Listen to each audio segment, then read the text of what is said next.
May I offer a suggestion? I think the main question on the table is the way the ordinance worded now allow a minor use permit to authorize more than one discrete event? I think it does. Okay. Then your commission could reach that conclusion. Then secondly, your commission could say, but it shouldn't be for a permanent, ongoing, perpetual use, and the top-end level should probably be addressed through the events ordinance amendments. Yeah. I like that. I think that may be the best we can do. So you're expressing your concern about being open-ended, but you are agreeing with the basic question that the current ordinance language does allow you to ask, at least, for more than 12 consecutive days or 4 successive weekends.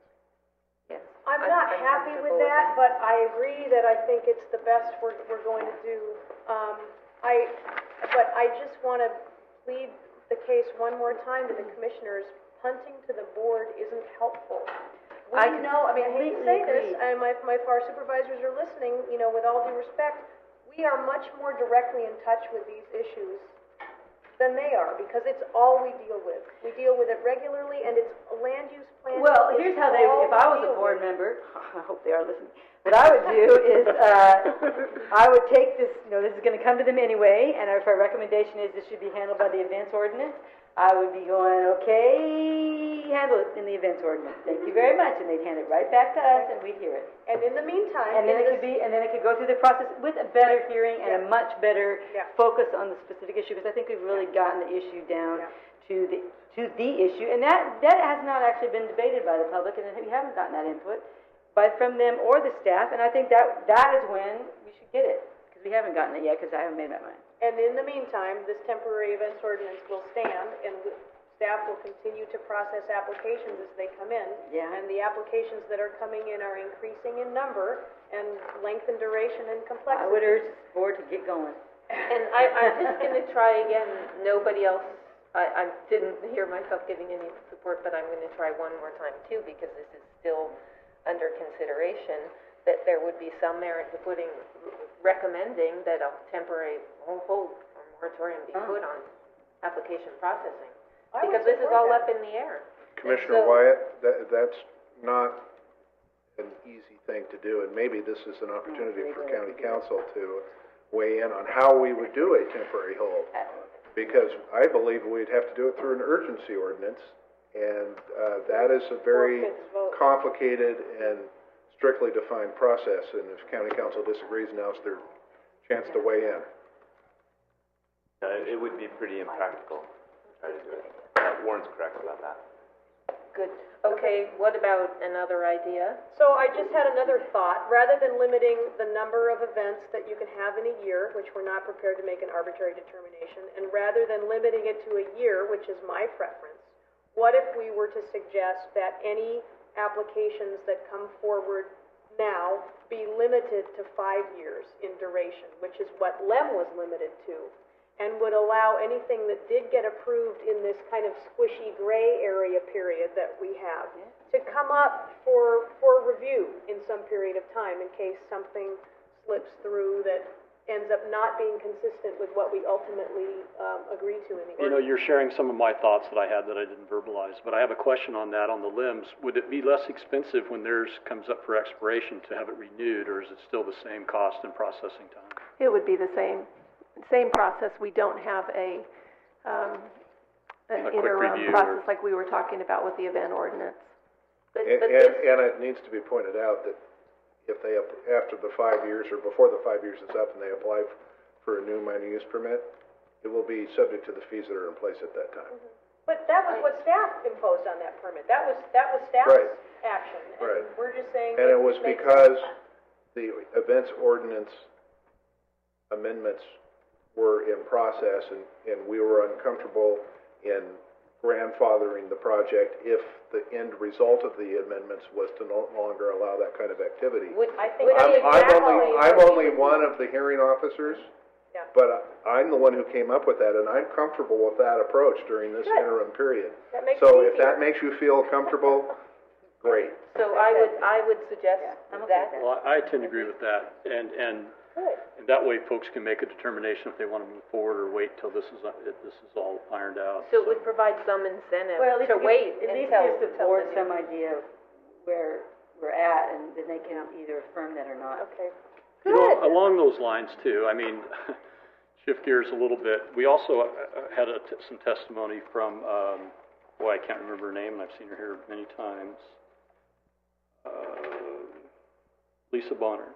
And she was talking about having these things not run with the land, expire, or change of ownership. And I don't know what staff feels about that. It would be difficult, and I think it would be hard on an applicant or hard on a landowner that's marketing their site if they have a successful business or a wedding business, and then you're selling the business with the land for the permit not to be run. I think that could be a problem. And case in point, it's a business. It's Yeah, not a see, that temporary goes to event. the It's a case that business. we're trying to supplement the agriculturists, we're not really trying to drive up the cost of the ag land. So, and I, you know, that makes it, you know, my intent here is to try to protect the agriculturist and not create a commodity for people to trade. Well, I'm gonna try and move things along because we, Excuse me, though, I think that was a really important point. And It is we've an had some important point. disagreement on There's a many big of these. distinction there. But I think that's one we agree on. Yeah. And that's where, without a crystal ball, we don't know what happens in the future. But a reasonable projection out would be that this kind of stuff does become a commodity. Well, I And that's wanted to- something I think that we do all agree on. Well, I wanted to make that point because I'm fighting hard here for people to everybody- supplement their income, and I want my fellow commissioners and the public to understand why I'm doing that. It's not to drive up the price of ag land. But that's a likely result I think- of this kind of stuff. Well, that's why we're having the discussion. Well, think I think that's really an issue for the events ordinance absolutely amendments. is. You're I right. mean, it's a valid issue. Yeah. But it's a different direction of what this ordinance are Absolutely is. always been administered as, and I don't think you have the authority to go there right so now. I'm going to seize this opportunity that we've actually come to agreement, and I'm gonna wrap this up so that we can take our afternoon break and get on to our last hearing item of the day. Here's what my notes reflect we've agreed to, and please chime in if I'm not accurately reflecting, what you all think we've accomplished here this afternoon. We've agreed 5-0 that AGP 6, Ag Policy 6, does in fact apply to temporary events. We've agreed on a vote of 4-1 that the A-Lab/Ag Commissioner's standards should govern the determination of primary ag use of the site. We've agreed on a 4-1 vote that A-Lab and the Ag Commissioner's standards should govern the determination of secondary and incidental. I wasn't sure if it was 3-2 or 4-. Did I No, miss you got something? it, I got it. I wasn't sure if it was 3-2 or 4-1. I think it was 4-1, that, and you will correct me on this, Commissioner Melskow, that the existing definition of grading in Article 8 should apply. Did you agree to that? No, I didn't. Okay, so that was a 3-2 determination on Article 8. And also on a 3-2 vote, we agreed that the Article 8 definition of construction would apply, and that includes no internal remodel of existing buildings.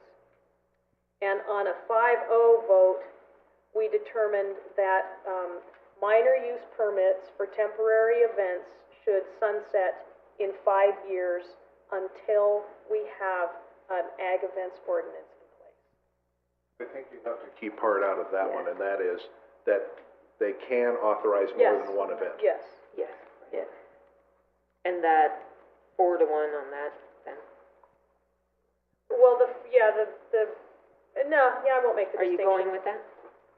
And is that, should sunset in 5 years applicable while the events ordinance amendments are in process? Yes, Okay. that's the point, because we've got this gray area here where we're not sure where we're heading. And so any entitlements that we grant during this period of time, we want to retain the ability to review those entitlements in the context of the ordinance once it's adopted. And Lord help us if we can't adopt an ordinance in 5 years.